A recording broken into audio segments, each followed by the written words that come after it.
A proposed security law has Hong Kongers worried about their future. Hi everyone, it's Jeff. Welcome to Plain English lesson number 270. You can find the full transcript and all the lesson resources at plainenglish.com/270. Coming up today, the city of Hong Kong is bracing for a new security law that will, in all likelihood, soon be imposed by Beijing. This could be a big change for the semi-autonomous city of 7.5 million people. In the second half of today's lesson, we'll talk about what it means to have the deck stacked against you or in your favor. The video lesson at plainenglish.com/270 is about how to make comparisons with the word alongside. Of course, we have our Learn the Lingo and exercises on there as well. All that at plainenglish.com/270. And a quick reminder, the special introductory discount to Plain English Plus is expiring on June 30th. So make sure to go to plainenglish.com/plus, PLUS, to sign up today and take advantage of the lowest price we'll ever offer. plainenglish.com/plus.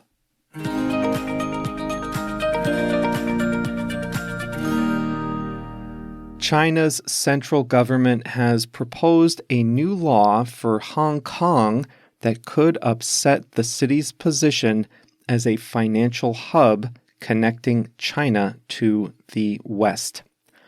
Hong Kong was a British colony from 1842 until 1997, over 100 years.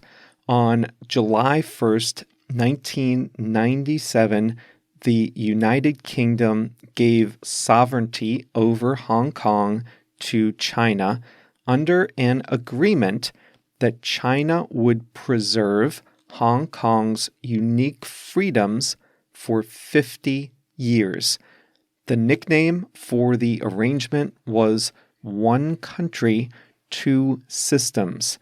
Though Hong Kong would officially be part of China, China agreed that Hong Kong citizens would enjoy more political and economic freedoms than do mainland citizens.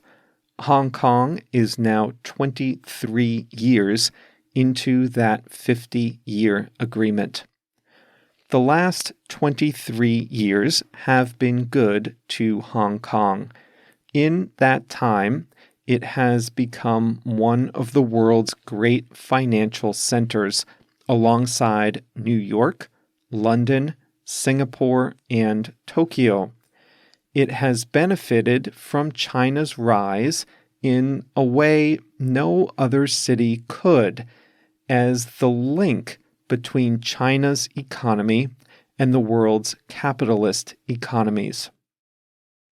China and the world's more freewheeling countries often struggle to understand each other. China's financial system has strict controls on capital, a heavy role of the state in decision-making, censorship, and a murky rule of law.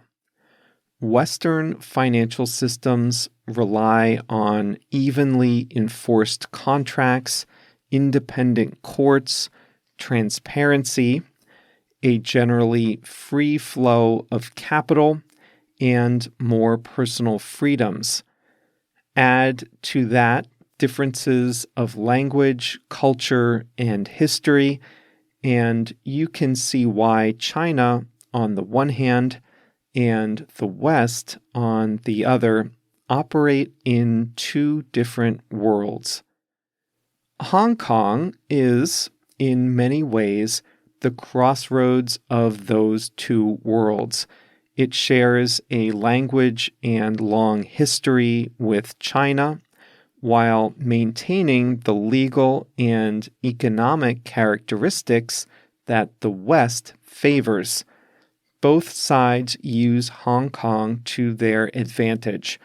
Chinese companies raise capital by selling shares on the stock market in Hong Kong, where Western investors are comfortable investing. A payment between a Chinese firm and a Western firm in US dollars, for example, often happens in Hong Kong. Individuals and companies in China often keep money in Hong Kong, knowing it's easier to spend and invest it abroad if it's there rather than on the mainland. Many of the Western world's governments extend Hong Kong privileges that they don't extend to China as a whole. Many Hong Kong residents can get a British passport, and Hong Kong can trade more freely with the United States than mainland China can. One country, two systems has been good to both sides, but it has always been a delicate balance. There are signs now that this delicate balance may be about to change.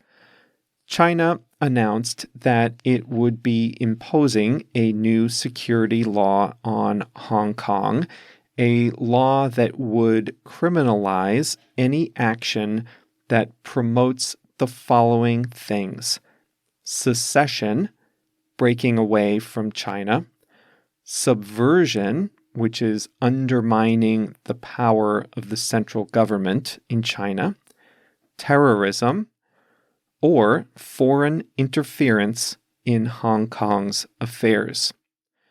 The people of Hong Kong are worried that China will use this as an excuse to criminalize speech or actions that are critical of China's central government.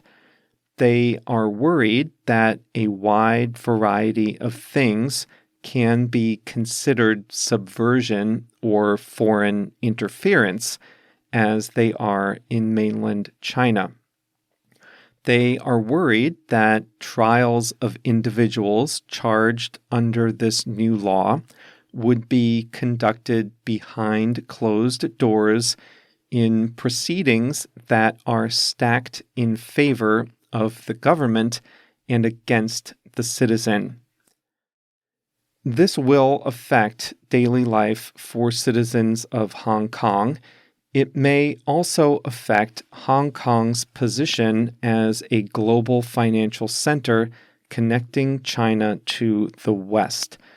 The more China's central government exerts control over Hong Kong, the less comfortable Western business people and investors will be doing business in the city.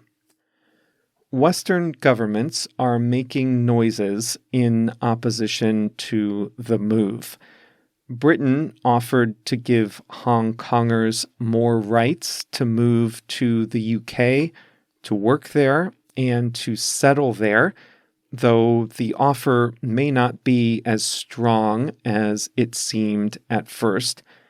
The U.S. Secretary of State threatened to revoke some of Hong Kong's special trading privileges. Beijing doesn't seem bothered. Some people worry that businesses, banks, and finance firms will abandon Hong Kong out of fear that the new security law will upset the delicate balance. That may yet happen, but it is unlikely. Many of Hong Kong's biggest businesses and banks, including HSBC, have signaled their support for the law. The more likely scenario is that China will draw Hong Kong closer and closer to its own model as quickly as it can without causing a major panic. In the second half of the 50-year agreement with Britain, Hong Kong is likely to be much more Chinese than independent.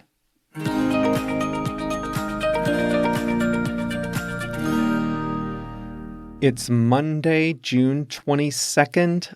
A little over a week from now, our special pricing on Plain English Plus will end.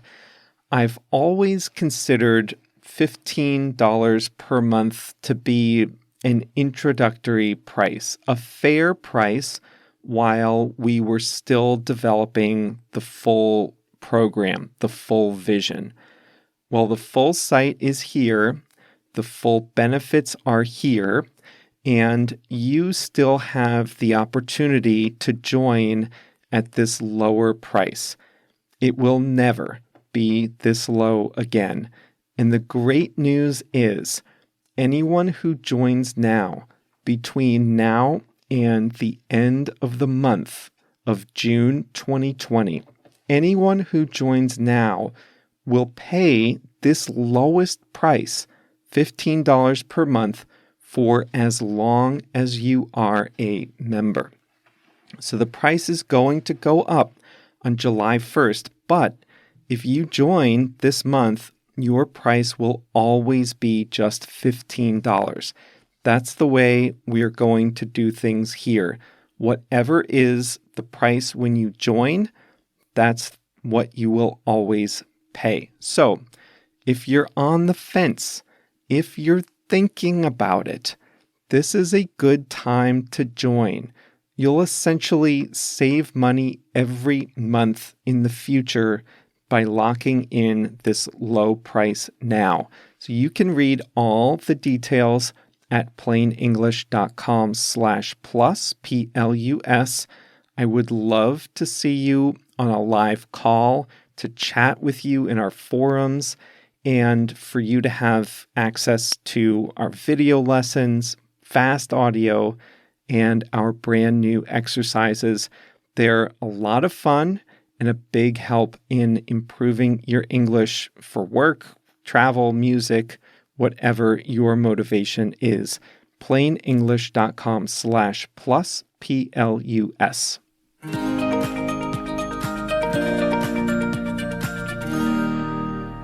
Two for the price of one today. We're going to talk about what it means for a process to be stacked in favor of you and stacked against you. These twin expressions start from the world of playing cards. If you're playing a game like poker or blackjack, you want the cards in the deck to be randomly distributed, and nobody should know what cards come next. However, if you wanted to cheat in some way, you might try to arrange the cards in the deck in a certain way. If you know how the cards are arranged, then you know what cards other people might have. If you know that, then you have an unfair advantage. A deck of cards that is arranged in a specific order is a stacked deck, and that is the origin of these twin phrases, stacked against or stacked in favor of. When a process is unfair, we say that the process is stacked either against you or in favor of you. You can also just say the deck is stacked against or in favor of someone. Either one works. Let's start with a relatively easy example to understand. It is often said that the deck is stacked in favor of public officials who are seeking re-election. Imagine your representative in your country's legislature. That person wants to run for a new term. In general, that person has a lot of advantages. He or she gets free media attention. He or she already has high name recognition, power, and influence. The person can often direct some government funds to certain places to buy a little influence here and there. Those are all advantages that are not open to the representative's opponent. So let's say two people both have equally good ideas and draw equal amounts of support. If one of those people is already in office, that person has a significant advantage. The opponent might say, "The deck is stacked against me." The opponent might say, "This whole thing is unfair. The other person has too many unfair advantages. The deck is stacked against me." You can decide whether you believe that or not. Here's another example. Here in the US, we often have cell phone contracts. They are long, densely packed contracts full of legal language. If you ever have a dispute with your cell phone provider, for example, if you think you're overcharged, the deck is stacked against you, I'm sorry to say. Why is the deck stacked in favor of the big company, and why is the deck stacked against you? Well, who wrote the contract? The company. Who can understand the contract? The company's lawyers, not you. Who has the time and resources to argue or even go to court if necessary? The company, not you. They stack the deck in their favor by writing complicated contracts and forcing you to agree if you want service. We all sort of accept this because we want the service, but we also recognize the deck is stacked against us. The same thing goes for buying a plane ticket or downloading apps on the App Store. How many times do you just press agree to continue? If you ever have a dispute with the app maker or with Apple or Google, well, again, I'm sorry to say the deck is stacked in their favor and the deck is stacked against you. If you are an app developer, then you know your whole business depends on Apple and Google. If you can't get access to Apple and Google app stores, then you have no business at all, not as an app developer. Apple and Google both maintain strict requirements for app developers. They are not always clear-cut. There are sometimes disagreements about what is allowed to be in a mobile app. Picture in your mind a dispute between Apple and a small app developer. Do you think this would be an evenly matched dispute? Do you think that the dispute resolution process would be equally fair to both sides? Or do you think the process is stacked in favor of one side and against the other? If you said the process was stacked in favor of Apple and the process was stacked against the small app developer, you would be right. The small app developer has to accept the rules of Apple and has no real recourse if there is a disagreement. So that brings us to the topic of today's main lesson, the concerns about Hong Kong's new security law. The new law will criminalize things like subversion against the government. That may seem reasonable enough on its face, but on mainland China, laws like this are used to punish people for criticizing the government, things that are widely accepted elsewhere. And if you are charged with subversion, the trials are often behind closed doors. You may not have the opportunity to see the evidence against you, and your chances for succeeding at trial are fairly low. The deck is stacked against you and in favor of the government. That is what the people of Hong Kong are worried about with this Beijing proposed security law. Just one more example. There doesn't always have to be another side. If you are in an unfair or unfortunate situation, you can say the deck is stacked against you even if there is no other side. In these times of quarantine, the students who will do the best are the ones with quiet and safe places to study, good internet connections at home, and a parent or two who can help out with homework and supervision. Many American kids don't have that. They may not have access to a computer, they may not have stable internet connections, and their parents may not be able to help them study for a wide variety of reasons. The deck is stacked against kids in those situations.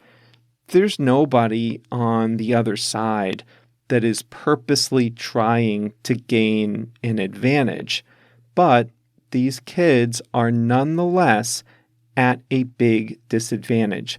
The deck is still stacked against them.